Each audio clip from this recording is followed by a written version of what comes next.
ಹಿಂದಿನ ಸಂಚಿಕೆಯಲ್ಲಿ ಕಣ್ಮಣಿ ಭೂತಯ್ಯನ ಮಾಟಕ್ಕೆ ಹೆದರಿ ಪ್ರಜ್ಞೆ ತಪ್ಪಿ ಬೀಳ್ತಾಳೆ. ಮನೆಗೆ ತಲುಪಿದ್ರೂ ಕಣ್ಮಣಿಗೆ ಪ್ರಜ್ಞೆ ಬರಲ್ಲ. ಗಾಡಿ ಮನೆಯ ಮುಂದೆ ನಿಂತೊಡನೆ ಸವತಿಯು ಕಣ್ಮಣಿಯನ್ನು ಬಿಟ್ಟು ಹೋಗಿರ್ಬೋದೆಂದು ಕುತೂಹಲದಿಂದ ಕಾಯುತ್ತಾ ಇದ್ಲು ರಾಣಿ. ಶೇಖರ್ ಮೊದಲು ಗಾಡಿಯಿಂದ ಇಳಿದ. ಅವನ ಮುಖದಲ್ಲಿ ಉದ್ವಿಗ್ನತೆ ಇತ್ತು. ಕಣ್ಮಣಿ ಹೇಗಿದ್ದಾಳೆ ಶೇಖರ್? ಅವಳಿಗೆ ಪ್ರಜ್ಞೆ ತಪ್ಪಿತೆ? ಅಕ್ಕ, ಮೊದಲು ಹಾಸಿಗೆ ಹಾಕು ಎನ್ನುತ್ತಾ ಶೇಖರ್ ಆತುರದಿಂದ ತಾನೇ ಹಾಸಿಗೆ ಹಾಸಿದ. ಕಣ್ಮಣಿಯನ್ನು ತಾನೇ ಎತ್ಕೊಂಡು ಬಂದು ಹಾಸಿಗೆ ಮೇಲೆ ಮಲಗಿಸ್ದ. ಬೀದಿಯ ಜನರಿಗೆ ಕಣ್ಮಣಿಗೆ ಭೂತ ಹಿಡಿದಿರೋ ವಿಷಯ ತಿಳಿದಿತ್ತು. ಮನೆಯ ಮುಂದೆ ಗಾಡಿ ಬಂದು ನಿಂತೊಡನೆ ಜನರೆಲ್ಲ ಬಂದು ಮಹೇಶ್ಗೆ ವಿಚಾರಿಸೋಕೆ ಶುರು ಮಾಡಿದ್ರು. ಭೂತಯ್ಯ ಏನು ಮಂತ್ರ ಹಾಕಿದ್ರು, ಏನಂದ್ರು ಎಂದು ನಾನಾ ವಿಷಯಗಳನ್ನ ಕೇಳ್ತಾ ಇದ್ರು. ಮಹೇಶ್ಗೆ ಕೋಪ ತಡೆಯೋಕೆ ಆಗಲಿಲ್ಲ. ನಿಮ್ಮ ಕೆಲಸ ಎಷ್ಟಿದೆ ಅಷ್ಟು ನೋಡ್ಕೊಳ್ಳಿ, ದಯವಿಟ್ಟು ಇಲ್ಲಿಂದ ಹೊರಟು ಹೋಗಿ ಅಂತ ಎಲ್ಲರನ್ನೂ ಕಳಿಸೋಕೆ ಪ್ರಯತ್ನಿಸ್ದ. ಅಲ್ಲೇ ಇದ್ದ ವಯಸ್ಸಾದ ಮುದುಕಿ ಒಬ್ಬರು, ಮನೆಯಲ್ಲಿ ಭೂತ ಹಿಡ್ದವಳಿದ್ರೂ ಇವನ ಗರ್ವಕ್ಕೇನೂ ಕಮ್ಮಿ ಇಲ್ಲ, ಹೇಗೆ ಮಾತಾಡ್ತಾನೆ ನೋಡು ಅಂತಾರೆ. ಮಹೇಶ್ಗೆ ಆ ಮುದುಕಿನ ಹಿಡಿದು ಚೆನ್ನಾಗಿ 4 ಬಾರಿಸಬೇಕು ಅನ್ನಿಸ್ತು. ಆದರೂ ಕೋಪವನ್ನು ತಡೆದುಕೊಂಡು ಸುಮ್ಮನಾದ. ಕಣ್ಮಣಿಗೆ ಎಚ್ಚರ ಆಗುವಷ್ಟರಲ್ಲಿ 3 ಗಂಟೆ ಸಮಯ ಆಗಿತ್ತು. ಹೆದರಿಕೆಗೆ ಸ್ವಲ್ಪ ಜ್ವರ ಕೂಡ ಬಂದಿತ್ತು. ಹಾಗೆ ರಾತ್ರಿ ನಿದ್ರೆಯಲ್ಲಿ ಮಲಗಿದ್ದವಳು ಜೋರಾಗಿ ಚೀರಿದ್ಲು. ಅಪ್ಪ, ಹುಲಿ ಬಂದು ನನ್ನನ್ನು ಹಿಡ್ಕೊಳ್ತಾ ಇದೆ, ಅದರ ಬಾಯಲ್ಲಿ ರಕ್ತ ಎಂದು ಕಣ್ಮಣಿ ಜೋರಾಗಿ ಚೀರಾಟ ಮಾಡೋಕ್ಕೆ ಶುರು ಮಾಡಿದ್ಲು. ಅವಳ ಚೀರಾಟ ನಿಶಬ್ದವಾಗಿದ್ದ ಕತ್ತಲ ರಾತ್ರಿಯಲ್ಲಿ ಸೀಳಿಕೊಂಡು ಬಂದ ಸಿಡಿಲಿನ ಶಬ್ದದಂತೆ ಎಲ್ಲರ ಕಿವಿಗೆ ತಲುಪಿತು. ಮಹೇಶ್, ರಾಣಿ, ಶೇಖರ್ ಎಲ್ಲರೂ ಕಣ್ಮಣಿ ಇದ್ದ ರೂಮ್ ಕಡೆಗೆ ಓಡಿದ್ರು. ಭಯಕ್ಕೆ ಕಣ್ಮಣಿಯ ದೇಹ ಗಡಗಡನೆ ನಡುಗುತ್ತಾ ಇತ್ತು. ರಾತ್ರಿ ಯಾರೂ ಕೂಡ ನಿದ್ರೆ ಮಾಡಲೇ ಇಲ್ಲ. ಮುಂಜಾನೆ ಕಣ್ಮಣಿಯ ಸ್ನೇಹಿತೆ ಶಾರದಾ ಅವರ ತಾಯಿ ರಾಧಾ ಅವರು ಕಣ್ಮಣಿಯನ್ನು ನೋಡೋಕೆ ಮನೆಗೆ ಬಂದಿರ್ತಾರೆ. ಛೇ ಪಾಪ, ಹುಡುಗಿ ತುಂಬ ಹೆದರಿದಾಳೆ ಅನಿಸುತ್ತೆ. ಹನುಮಾನ್ ದೇವಸ್ಥಾನಕ್ಕೆ ಕರ್ಕೊಂಡು ಹೋಗಿದ್ರಾ? ಅಲ್ಲಿಗೆ ಕರ್ಕೊಂಡು ಹೋಗಿ ತಾಯ್ತಾ ಹಾಕಿಸಿ, ಎಲ್ಲ ಸರಿಯಾಗುತ್ತೆ. ಭೂತಯ್ಯನ ಪೂಜೆ ಸರಿಯಾಗಿಲ್ಲ ಅನಿಸುತ್ತೆ. ದೇವರಪ್ಪನ ಮನೆಗೆ ಕರೆಸಿ ನೋಡಿ, ಅವನ ಮುಂದೆ ಯಾವ ಭೂತದಾಟನೂ ನಡೆಯಲ್ಲ. ಜ್ಯೋತಿಷ್ಯರ ಹೆಂಡತಿಗೆ ದೆವ್ವ ಬಿಡಿಸಿದ್ದು ಅವರೇ ಅಂತಾರೆ. ಆಯಿತು, ನೋಡೋಣ ಅಂತಾನೆ ಮಹೇಶ್. 2 ದಿನಗಳಲ್ಲಿ ಜ್ವರ ಗುಣಮುಖವಾಗಿ ಕಣ್ಮಣಿ ಚೇತರಿಸ್ಕೊಳ್ತಾಳೆ. ಆದರೆ ದಿನವೆಲ್ಲ ಮಂಕು ಬಡಿದಂತೆ ಕುಳಿತಲ್ಲಿಯೇ ಕುಳಿತಿರ್ತಿದ್ಲು. ಊಟಕ್ಕೆ ಕುಳಿತರೆ ಬಾಯಲ್ಲಿದ್ದ ತುತ್ತು ಬಾಯಲ್ಲೇ, ಕೈಯಲ್ಲಿನ ತುತ್ತು ಕೈಯಲ್ಲೇ ಹಿಡಿದು ಗಂಟೆಗಟ್ಟಲೆ ಶೂನ್ಯದತ್ತ ಮುಖ ಮಾಡಿ ಕೂತಿರ್ತಾ ಇದ್ಲು. ಮಹೇಶ್ ಅಥವಾ ಶೇಖರ್ ಊಟ ಮಾಡು ಎಂದಾಗ ಮಾತ್ರ ಊಟ ಮಾಡ್ತಿದ್ಲು. ಒಂದೊಂದು ಸಲ ಎಷ್ಟು ಮಾತಾಡಿಸಿದ್ರೂ ಮಾತಾಡದೆ ಮೂಕಿಯಂತೆ ಕೂತಿರ್ತಾ ಇದ್ಲು. ಹೀಗೆ ಒಂದು ದಿನ ಕಣ್ಮಣಿ ತಲೆಗೆ ಸ್ನಾನ ಮಾಡಿ ಬಾಗಿಲ ಬಳಿ ನಿಂತು ಕೂದಲನ್ನು ಒಣಗಿಸಿಕೊಳ್ತಾ ಇರ್ತಾಳೆ. ಆ ದಿನ ಪಕ್ಕದ ಮನೆಯ ಮಗು ಲೋಟ ಹಿಡಿದು ಸಕ್ಕರೆ ಕೇಳೋಕ್ಕಾಗಿ ಇವರ ಮನೆಗೆ ಬರ್ತಾ ಇರ್ತಾಳೆ. ಕಣ್ಮಣಿಯ ವಿಷಯವನ್ನು ಇವರ ಮನೆಯಲ್ಲಿ ಆಗಾಗ್ಗೆ ಮಾತನಾಡೋದನ್ನು ಆ ಮಗು ಕೇಳಿಸ್ಕೊಂಡಿರುತ್ತೆ.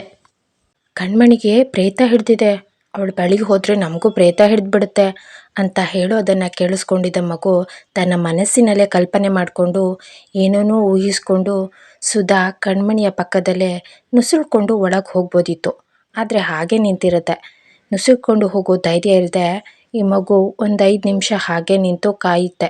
ಆದರೆ ಕಣ್ಮಣಿ ಅಲ್ಲಿಂದ ಸರಿಯುವ ಸೂಚನೆ ಕಂಡುಬರಲಿಲ್ಲ. ಸುಧಾ ಅಲ್ಲೇ ನಿಂತಿದ್ಲು. ಅಷ್ಟರಲ್ಲಿ ಸುಧಾಳನ್ನು ನೋಡಿದ ಕಣ್ಮಣಿ ಸುಧಾ ಸುಧಾ ಎಂದು ಹತ್ರ ಹೋಗೋಕ್ಕೆ ಶುರು ಮಾಡ್ತಾಳೆ. ಆ ಮಗು ಹೆದ್ರಿ ಕೈಯಲ್ಲಿದ್ದ ಲೋಟವನ್ನು ಬಿಟ್ಟು ಅಮ್ಮ ಅಂತ ಕಿರಿಚ್ಕೊಂಡು ಓಡೋಕ್ಕೆ ಶುರು ಮಾಡುತ್ತೆ. ಬಟ್ಲು ನೆಲದ ಮೇಲೆ ಬೀಳ್ತಿದ್ದ ಹಾಗೆ ಕಣ್ಮಣಿ ಬಾಗಿ ಲೋಟವನ್ನು ಎತ್ತಿ ಸುಧಾಳಿಗೆ ಕೊಡೋಕ್ಕೆ ಹೋದ್ಲು. ಹೆದರಿ ಓಡ್ತಾ ಇದ್ದ ಮಗು ಹಿಂದೆ ತಿರುಗಿ ನೋಡಿದ್ಲು. ಕಣ್ಮಣಿ ತನ್ನನ್ನೇ ಹಿಂಬಾಲಿಸ್ತಿದ್ದಾಳೆ ಅಂತ ಭೂಮಿ ಕಂಪಿಸೋ ಥರ ಚೀರಿ ಅಳೋಕ್ಕೆ ಶುರು ಮಾಡುತ್ತೆ.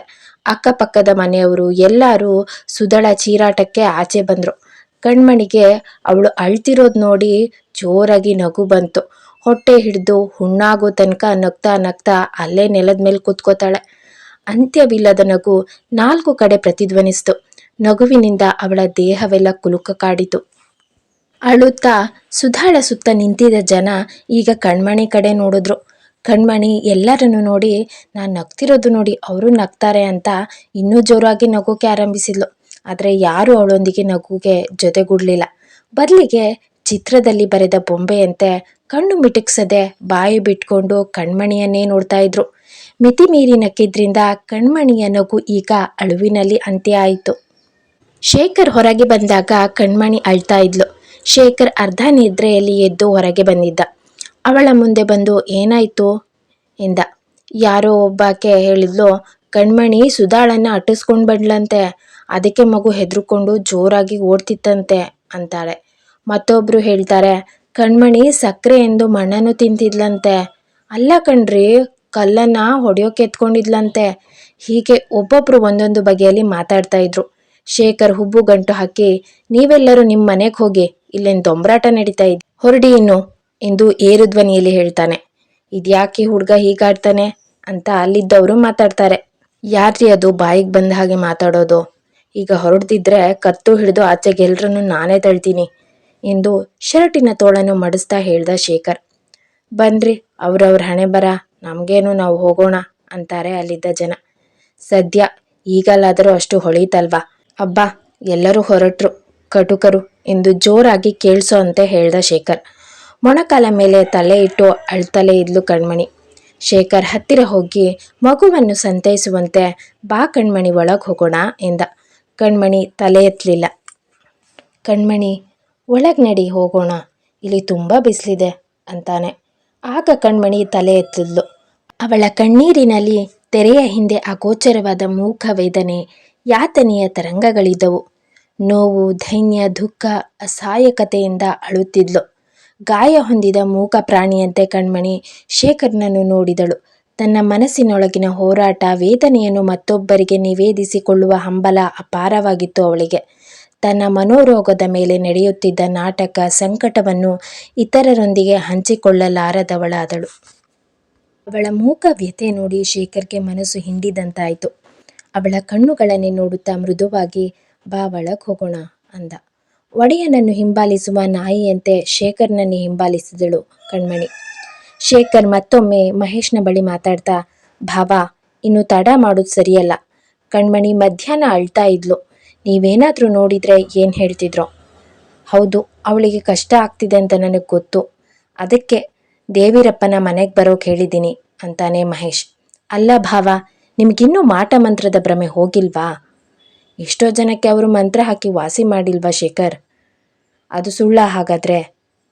ಕೆಲವರಿಗೆ ವಾಸಿ ಮಾಡಿರ್ಬೋದು ಭಾವ, ಆದರೆ ಕಣ್ಮಣಿಗೆ ಹಿಡಿದಿರೋದು ಭೂತ ಅಲ್ಲ, ಅವಳನ್ನು ವೈದ್ಯರ ಬಳಿ ತೋರಿಸ್ಬೇಕು ಅಂತಾನೆ ಶೇಖರ್. ಇದೊಂದು ಪ್ರಯತ್ನ ಮಾಡಿಬಿಡ್ತೀನಿ, ಆಮೇಲೆ ಬೇಕಾದರೆ ಆಸ್ಪತ್ರೆಗೆ ಸೇರಿಸೋಣ. ಅಲ್ಲಿಗೆ ಅವಳನ್ನ ಸೇರ್ಸೋಕೆ ನನಗೆ ಇಷ್ಟ ಇಲ್ಲ. ಆಸ್ಪತ್ರೆಯಲ್ಲಿ ಹುಚ್ಚು ವಾಸಿಯಾಗಲ್ಲ ಅಂತ ಹೇಳ್ತಾರೆ. ಅಲ್ಲ ಭಾವ, ರೋಗದ ಪ್ರಾರಂಭಿಕ ಹಂತದಲ್ಲಿ ತೋರಿಸಿದ್ರೆ ಎಲ್ಲವೂ ವಾಸಿಯಾಗುತ್ತೆ. ಅದು ಬಿಟ್ಟು ಈ ರೀತಿ ಭೂತ ಪ್ರೇತ ಅಂದ್ಕೊಂಡು ತಡ ಮಾಡಿ ಆಸ್ಪತ್ರೆಗೆ ಹೋದರೆ ಹುಚ್ಚು ವಾಸಿಯಾಗಲ್ಲ. ಆಗ ಆಸ್ಪತ್ರೆಯಿಂದ ಹುಚ್ಚು ವಾಸಿಯಾಗಲಿಲ್ಲ ಅಂತ ಹೇಳ್ತೀವಿ. ಚೆನ್ನಾಗಿ ಬೇರೂರೋಕ್ಕೆ ಮುಂಚೆನೇ ರೋಗಕ್ಕೆ ಚಿಕಿತ್ಸೆ ನಡೆಸಬೇಕು. ಕಣ್ಮಣಿಗೆ ಹೀಗಾಗಿ 4 ತಿಂಗಳಾಯಿತು. ಇನ್ನೂ ಮುಂದೂಡಿದ್ರೆ ನಿಮ್ಮ ಮಗಳ ಭವಿಷ್ಯವನ್ನು ನೀವೇ ಹಾಳು ಮಾಡ್ತಿದ್ದೀರಾ ಎಂದು ಶೇಖರ್ ಜೋರಾಗೆ ಹೇಳ್ದ. ಮರುದಿನ ದೇವಿರಪ್ಪ ಮನೆಗೆ ಬಂದ. ಇವನು ಭೂತಯ್ಯನಷ್ಟು ಭಯಾನಕವಾಗಿರದೇ ಇದ್ರೂ ಅವನ ವಿಚಿತ್ರ ಉಡುಗೆ ತೊಡುಗೆಯಿಂದ ಹೆದರುಕೊಳ್ಳೋ ಥರ ಇತ್ತು ಅವನ ರೂಪ. ತನ್ನ ಚೀಲದಿಂದ ನಿಂಬೆಹಣ್ಣು, ತೆಂಗಿನಕಾಯಿಯನ್ನು ತೆಗೆದು ಏನೇನೋ ಮಂತ್ರಗಳನ್ನು ಹೇಳೋಕೆ ಶುರು ಮಾಡ್ದ. ಅದನ್ನು ನೋಡಿದ ಕಣ್ಮಣಿಗೆ ಇನ್ನೂ ಭಯ ಹೆಚ್ಚಾಯಿತು. ಅವಳು ಹಿಂದಕ್ಕೆ ಹೆಜ್ಜೆಗಳನ್ನ ಹಾಕ್ತಾ ಇದ್ಲು. ಅದನ್ನು ನೋಡಿದ ದೇವಿರಪ್ಪ ಅವಳನ್ನು ಹಿಡ್ಕೊಂಡು ಬೇವಿನ ಸೊಪ್ಪಿಂದ ಅವಳ ಬೆನ್ನಿಗೆ ಹೊಡೆದ. ನನ್ನನ್ನು ನೋಡಿ ಹೆದರ್ಕೊಂಡು ಓಡೋಯ್ತೀಯಾ? ನೋಡು ನಿನಗೇನು ಮಾಡ್ತೀನಿ ಅಂತ. ಈ ದೇವಿರಪ್ಪ ನಿನಗೇನು ಮಾಡ್ತಾನೆ ಅಂತ ನಿನಗಿನ್ನೂ ತಿಳಿದಿಲ್ಲ. ಭೂತನ್ಗೆ ಸರಿಯಾಗಿ ಬುದ್ಧಿ ಕಲಿಸ್ತೀನಿ ಅಂತ ಅವಳ ಬೆನ್ನಿಗೆ ಹೊಡೆಯುತ್ತಾ ಮಹೇಶ್ನ ಕಡೆ ನೋಡಿದ. ಮೆಣಸಿನಕಾಯಿ ಮತ್ತು ಕೆಂಡವನ್ನು ತಗೋಬನ್ನಿ ಎಂದು ರಾಣಿಗೆ ಹೇಳ್ದ. ರಾಣಿ ಓಡ್ ಹೋಗಿ ಕೆಂಡ ಮತ್ತು ಒಣಮೆಣಸಿನ್ಕಾಯನ್ನು ತಂದುಕೊಟ್ಲು. ಅದನ್ನು ಕೆಂಡದ ಮೇಲೆ ಹಾಕಿದ. ಕಣ್ಮಣಿಯನ್ನು ಕುತ್ತಿಗೆ ಹಿಡಿದು ಅದರೆಡೆಗೆ ಬಾಗಿಸ್ದ. ಕಣ್ಮಣಿ ಚೀರುತ್ತಾ, ಅಯ್ಯೋ ನನ್ನ ಬಿಡು ಬಿಡು ಎಂದು ಜೋರಾಗಿ ಕಿರಿಸ್ತಾ ಇದ್ಲು. ಅಷ್ಟು ಸುಲಭವಾಗಿ ನಾನು ನಿನ್ನ ಬಿಟ್ಬಿಡ್ತೀನಾ?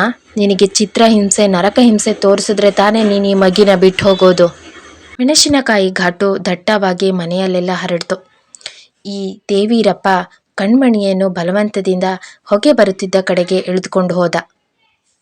ಕಣ್ಮಣಿಗೆ ಉಸಿರು ಕಟ್ಟಿದಂತಾಯಿತು. ಹೊಗೆಗೆ ಕಣ್ಣಲ್ಲಿ ನೀರು ಬರೋಕೆ ಶುರುವಾಯಿತು. ಕಿರುಚಲು ಬಾಯಿ ತೆಗೆದ್ರೆ ಬಾಯಿ ತುಂಬ ಹೊಗೆಯೇ ತುಂಬಿಕೊಂಡಿತು. ಕೆಮ್ಮೋಕೆ ಶುರು ಮಾಡಿದ್ಲು ಕಣ್ಮಣಿ. ರಾಣಿ ಹೊಗೆಯ ಘಾಟನ್ನು ತಡೆಯೋಕ್ಕಾಗದೆ ಮನೆಯಿಂದ ಆಚೆ ಹೋದ್ಲು. ಆದರೆ ಶೇಖರ್ ಕಣ್ಮಣಿಯನ್ನೇ ನೋಡ್ತಾ ನಿಂತಿದ್ದ. ಮಹೇಶ್ ಇಂಥ ಹೊಗೆಯಲ್ಲಿ ಮಗಳು ಒಬ್ಬಳನ್ನೇ ಬಿಟ್ಟು ಹೋಗೋದು ಸರಿಯಲ್ಲ ಅಂತ ಅಲ್ಲೇ ನಿಂತಿದ್ದ. ಕಣ್ಮಣಿ ಜೋರಾಗಿ ಕಿರುಚಾಡುತ್ತಾ ಕಾಲು ಬಡಿದು ಅಳೋಕೆ ಶುರು ಮಾಡಿದ್ಲು. ಆದರೆ ಅವಳ ಕುತ್ತಿಗೆಯನ್ನು ಅಲುಗಾಡದಂತೆ ದೇವೀರಪ್ಪ ತನ್ನ ವಜ್ರ ಕಪಿಮುಷ್ಟಿಯಿಂದ ಗಟ್ಟಿಯಾಗಿ ಹಿಡಿದಿದ್ದ. ಹಿಂಸೆಯನ್ನು ಸಹಿಸೋಕಾಗದೆ ಕಣ್ಮಣಿ, ನನ್ನನ್ನು ಬಿಟ್ಬಿಡಿ, ನಾನು ಹೋಗ್ತೀನಿ ಎಂದ್ಲು. ದೇವೀರಪ್ಪ ದಿಗ್ವಿಜಯದ ನಗೆಯನ್ನು ಬೀರುತ್ತಾ, ಹೇಳಿಲ್ವ ಸ್ವಾಮಿ, ಹಿಂಸೆ ಕೊಟ್ರೆ ಭೂತ ಬುಟ್ಟೋಯ್ತದೆ ಅಂತ, ನೋಡಿ ಈಗ ಹೇಗೆ ಹೇಳ್ತಾ ಇದೆ. ಕಣ್ಮಣಿಯನ್ನು ಹೊಗೆಯತ್ತ ಇನ್ನೂ ಬಗ್ಗಿಸಿದ. ಅಪ್ಪ ಎಂದು ಮಹೇಶ್ನ ಕಡೆ ನೋಡಿದಳು ಕಣ್ಮಣಿ. ಮಹೇಶ್ಗೆ ಇದೆಲ್ಲವನ್ನು ತಡೆದು ಬಿಡೋಣ ಅಂತ ಅನ್ನಿಸಿದ್ರು ಈ ದೇವೀರಪ್ಪ ಮಗಳ ಭೂತವನ್ನು ಬಿಡಿಸದೇ ಇದ್ರೆ ಎನ್ನುವ ಭಯದಿಂದ ಅಲ್ಲೇ ನಿಂತ. ದೇವೀರಪ್ಪ ಎರಡನೇ ಶಿಕ್ಷೆಯನ್ನು ಕೊಡೋಕೆ ಮುಂದಾದ. ಕಬ್ಬಿಣದ ರಾಡನ್ನು ಚೆನ್ನಾಗಿ ಕಾಯಿಸಿ ಅದನ್ನು ಕಣ್ಮಣಿಯ ತೋಳುಗಳಲ್ಲಿ ಇಟ್ಟು ಬರೆ ಹಾಕೋಕೆ ಮುಂದಾದ. ನಾನಿಷ್ಟು ಹಿಂಸೆ ಕೊಟ್ಟರೆ ನೀನು ಬಿಟ್ಟೋಯ್ತೀಯಾ ಅಲ್ವಾ ಅಂತ ಅವನ ಕ್ರೂರವಾದ ನಗೆಯನ್ನು ಬೀರುತ್ತಾ ಅವಳ ಹತ್ರ ಬಂದ. ಕಣ್ಮಣಿ ಇನ್ನೂ ಭಯದಿಂದ ಹೆದರಿ ಓಡಿದ್ಲು. ಅಪ್ಪ ಎಂದು ಹೋದ್ಲು. ಶೇಖರ್ನ ಕಡೆ ನೋಡಿದ್ಲು. ನೀವಾದರೂ ನನ್ನನ್ನು ಕಾಪಾಡಿ ಅಂತ ಕೇಳಿದ್ಲು. ಶೇಖರ್ಗೆ ಇನ್ನು ಕೋಪನ ತಡೆಯೋಕೆ ಆಗಲಿಲ್ಲ. ಕಣ್ಮಣಿಯನ್ನು ತನ್ನೆಡೆಗೆ ಎಳೆದುಕೊಂಡು, ಇದೆಲ್ಲ ಇಷ್ಟಕ್ಕೆ ಸಾಕು, ಬಿಟ್ಟು ಬಿಡಿ ಇವಳನ್ನ ಅಂತ ಜೋರಾಗಿ ಹೇಳ್ದ. ಅಲ್ಲೇ ನಿಂತಿದ್ದ ರಾಣಿ, ಬಿಡು ಶೇಖರ, ಕಣ್ಮಣಿ ದೇವೀರಪ್ಪಂಗೇನು ಶತ್ರು ಅಲ್ಲ, ಅವಳಿಗೆ ಒಳ್ಳೇದಾಗ್ಲಿ ಅಂತಲೇ ಹೀಗೆಲ್ಲ ಮಾಡ್ತಾ ಇರೋದು. ದೇವೀರಪ್ಪ ಮಹೇಶ್ನ ಕಡೆ ಒಮ್ಮೆ, ರಾಣಿಯ ಕಡೆ ಒಮ್ಮೆ ನೋಡುತ್ತಾ ಹಾಗೆ ನಿಂತ. ನೀನು ಕೋಪಿಸ್ಕೊಂಡ್ರೂ ಪರವಾಗಿಲ್ಲ ಅಕ್ಕ, ಕಣ್ಮಣಿಗೆ ಹಿಂಸೆ ಕೊಡೋಕೆ ನಾನು ಬಿಡಲ್ಲ. ಮನಸ್ಸಿಗೆ ರೋಗ ಬಂದಿರುವಾಗ ದೇಹಕ್ಕೆ ಬರೆ ಹಾಕಿದ್ರೆ ಏನು ಪ್ರಯೋಜನ? ಶೇಖರ್ ತನ್ನನ್ನು ಬಿಟ್ಟು ಕಣ್ಮಣಿಯ ಪರ ವಹಿಸಿ ಮಾತಾಡ್ತಿರೋದು ನೋಡಿ ರಾಣಿಗೆ ತುಂಬ ಕೋಪ ಬಂತು. ಕಣ್ಮಣಿಯ ಬಳಿ ಬಂದು ಅವಳ ಕೈ ಹಿಡಿದು ಎಳೆದ್ಲು. ಭಯದಿಂದ ಕಣ್ಮಣಿ ಶೇಖರ್ನನ್ನು ಇನ್ನೂ ಗಟ್ಟಿಯಾಗಿ ಅಪ್ಪಿಕೊಂಡು ನಿಂತ್ಕೊಂಡ್ಲು. ನೀವಾದ್ರೂ ಬುದ್ಧಿ ಹೇಳಬಾರ್ದಾ ಎಂದು ಮಹೇಶ್ನ ಕಡೆಗೆ ನೋಡಿದ್ಲು ರಾಣಿ. ಮಹೇಶ್ಗೂ ಕೂಡ ಇದೆಲ್ಲ ಇಲ್ಲಿಗೆ ಸಾಕು ಅಂತ ಅನಿಸಿತ್ತು. ದೇವೀರಪ್ಪ, ನೀವಿನ್ನೂ ಹೊರಡಿ, ಇದೆಲ್ಲ ಇನ್ನೊಂದು ದಿನ ಮಾಡಬಹುದಲ್ವಾ ಅಂತ ಕೇಳ್ಕೊಂಡ. ಕೆಲಸ ಅರ್ಧಕ್ಕೆ ನಿಂತಿದ್ದು ನೋಡಿ ದೇವೀರಪ್ಪ ದಕ್ಷಿಣೆಯನ್ನು ಇಸ್ಕೊಂಡು ಅಸಮಾಧಾನದಿಂದ ಹೊರಟ. ಅವನು ಹೋದ ಮೇಲೆ ಮನೆಯಲ್ಲಿ ಗಾಢ ಮೌನ ಆವರಿಸಿತು. ಶೇಖರ್ ಕಣ್ಮಣಿಯ ತಲೆಯನ್ನು ಸವರುತ್ತಾ ಸಮಾಧಾನ ಪಡಿಸ್ತಾ ಇದ್ದ. ಶೇಖರ್ ಕಣ್ಮಣಿಯ ಕಾಯಿಲೆಯನ್ನು ವಾಸಿ ಮಾಡ್ತಾನಾ? ಕಣ್ಮಣಿ ಎಲ್ಲರಂತೆ ಆಗ್ತಾಳ? ಕತೆ ಮುಂದುವರಿಯುತ್ತೆ. ಯಾರೆಲ್ಲ ಆ ಕಡೆ ತನಕ ಸ್ಟೋರಿಯನ್ನು ಕೇಳಿದ್ರಿ, ನಿಮಗೆಲ್ಲ ತುಂಬಾ ಧನ್ಯವಾದ. ಪ್ಲೀಸ್ ನನ್ನ ಚಾನಲ್ಗೆ ಈಗಲೇ ಸಬ್ಸ್ಕ್ರೈಬ್ ಆಗಿ, ಲೈಕ್, ಶೇರ್, ಕಮೆಂಟ್ ಮಾಡಿ.